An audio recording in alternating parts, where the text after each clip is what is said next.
Bonjour à tous, c'est Nicolas Pomarède. Écoutez, j'ai intitulé cette vidéo Arrêtez tout après 3 trades perdants. Je voulais faire cette vidéo parce que quand je parle effectivement avec d'autres personnes qui font du trading, j'en connais pas beaucoup, hein, j'en connais vraiment personnellement, ça tient sur les doigts d'une main, et la plupart sont en train de commencer, ils débutent un petit peu là-dessus et ils se posent des questions. Est-ce qu'il faut trader jusqu'à revenir à zéro, ou est-ce qu'il faut avoir un nombre de trades limité ou pas. Donc je me suis dit je vais faire une vidéo là-dessus me concernant, une vidéo purement de money management tout simplement et de discipline, parce que c'est vrai que d'ailleurs je fais une parenthèse, je fais pas mal de vidéos, vous avez dû remarquer, sur du trading réel, où je montre en vidéo donc des trades que je fais, gagnants ou perdants, et quelques personnes m'ont dit le problème c'est qu'on comprend pas toujours tout là-dessus. C'est vrai que ça paraît évident encore une fois pour moi, mais ça n'est pas pour tout le monde. Je m'aperçois qu'effectivement, quand on débute dans le trading, moi j'ai débuté il y a un peu plus de 5 ans maintenant, j'étais peut-être comme vous sans doute, je regardais plein de vidéos tous les jours, je m'intéressais beaucoup à beaucoup de choses différentes sur le trading, des bouquins, des articles, des vidéos YouTube, et je comprenais pas forcément les graphiques qu'on nous montrait.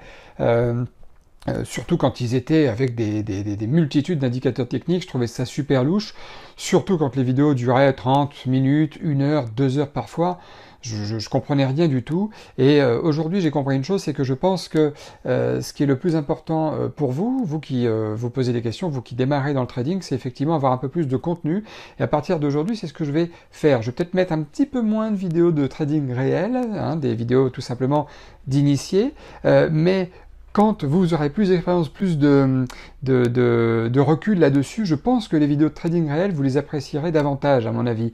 Donc je vais peut-être remodifier un petit peu ma façon de présenter les choses, et là, je vais vous parler de vidéos de contenu davantage. Donc je referme la parenthèse et je reviens sur les histoires de money management avec 3 trades perdants. C'est une règle que je me suis fixée, moi, si jamais je fais dans une journée 3 trades perdants consécutifs, eh bien j'arrête. J'arrête pour plusieurs raisons. Un, d'un point de vue purement monétaire. D'un moment, on se dit, on se fixe une perte limite regroupée sur 3 trades, et on ne veut pas aller plus loin. Deux, d'un point de vue de la concentration. Quand on a fait nos 3 trades, on est mine de rien, même avec l'habitude où on se dit bon bah voilà, 3 trades perdants, on a fait des pertes raisonnables, ça respectait notre stop, mais on est quand même un petit peu affecté, toujours. Ça c'est le côté humain. Après on peut régler ses émotions de manière différente, chacun est différent évidemment, mais il faut garder d'ailleurs ce côté humain. On ne peut pas être des machines, il faut garder ce côté humain justement pour mieux se contrôler. Et du coup, en gardant ce côté humain, malheureusement on est un petit peu affecté par ces pertes, et on se dit quoi faire.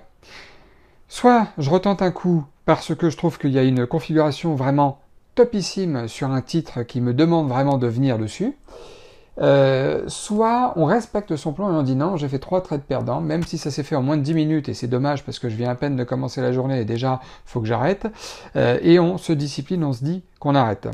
Moi je serais vraiment pour vous conseiller d'arrêter après les 3 trades perdants. Après, avec le temps, avec l'expérience, parfois ça sera, vous l'accepterez vous-même en disant bon, je vais risquer un 4e trade, mais là vraiment le titre est vraiment trop beau. En plus, je me suis fait stopper sur ce titre-là il y a une demi-heure, et là je le reprends parce que, comme je l'imaginais, il reprend le chemin de la hausse, par exemple, et vraiment j'ai une forte conviction sur ce titre, et je tiens vraiment à refaire un beau trade là-dessus, non pas pour compenser les 3 pertes précédentes, mais pour faire un trade qui corresponde, on va dire, à votre plan. Votre plan de prise de bénéfice, j'entends, parce que normalement votre plan serait d'arrêter. Mais à titre exceptionnel parfois, il vous arrivera dans le futur de modifier un petit peu vos règles. Et autre chose, si vous avez fait un trade gagnant, et que les autres derrière, qui avaient des belles configurations, sont 3 trades perdants. Quelque part, vous avez un trade gagnant qui est censé annuler au moins un autre. trades. Donc vous vous retrouvez grosso modo à 2 trades perdants seulement. Donc dans ce cas-là, oui, vous pouvez retenter un dernier trade, toujours en respectant votre stop monétaire. Si vous fixez 100, 150, 200 dollars de perte maximum, bien entendu, vous pouvez y aller. Moi, je vous recommande vraiment de le faire de toute façon. Mais cette règle-là est vraiment très importante pour votre morale, hein, dans un premier temps, et dans un second temps, pour votre capital, évidemment. Tous les jours ne se ressemblent pas. Vous allez voir des fois, vous allez faire 2 journées comme ça avec 3 trades perdants d'affilée. Ça va vous faire 6 pertes en moins de 2 jours. C'est pas toujours facile à accepter, c'est pas toujours facile à digérer. Au départ, quand on fait du trading, on passe pas mal de nuits blanches, hein, surtout quand on a envie de réussir, surtout quand on se met une pression, quand on démarre mal. À chaque fois, des fois, on fait souvent des journées où on commence toujours par une perte, même si on finit par un gain à la fin, mais c'est quand même pénible, mais il faut savoir que le marché ne se plie pas à vos émotions. Le marché non plus, il n'est pas contre vous non plus. Si vous tradez bien et que vous respectez votre plan, des fois il arrivera même que votre premier trade soit perdant. Ça ne veut pas forcément dire que en respectant toutes les règles, vos premiers trades seront forcément gagnants. C'est le côté aléatoire des choses, c'est le côté de la probabilité des choses. Donc rassurez-vous, personne n'est contre vous, hein, les marchés non plus, personne, les robots non plus, tout ça, ils ne sont pas contre vous. Il faut absolument s'enlever ça de la tête. Pour revenir à notre sujet, donc 3 trades perdants, moi je vous conseille de suivre cette règle. Si vous êtes plus à l'aise avec 2 trades perdants, n'hésitez pas à vous fixer cette règle. Chaque règle en trading que vous allez vous fixer, là on parle des pertes, dépendra de vous. Si vous souhaitez mettre 5 pertes perdantes d'affilée et après vous arrêtez, ça c'est vous que ça regarde. Il n'y a aucun souci là-dessus, il faut que vous vous adaptiez à votre personnalité, c'est le plus important, et non pas la personnalité des autres, ou non pas comme je fais moi, comme fait un tel, etc.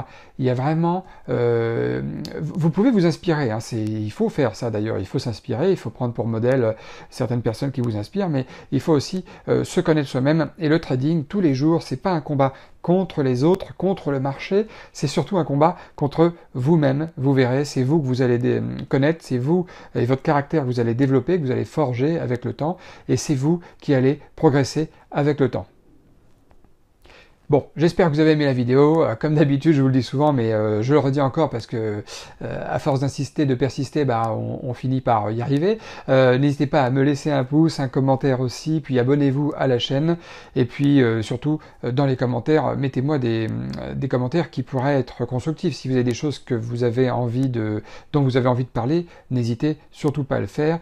Je vais essayer de répondre à votre demande, si tant est que votre demande est réalisable, bien entendu. En attendant, je vous souhaite une très bonne journée et puis je vous dis à très bientôt.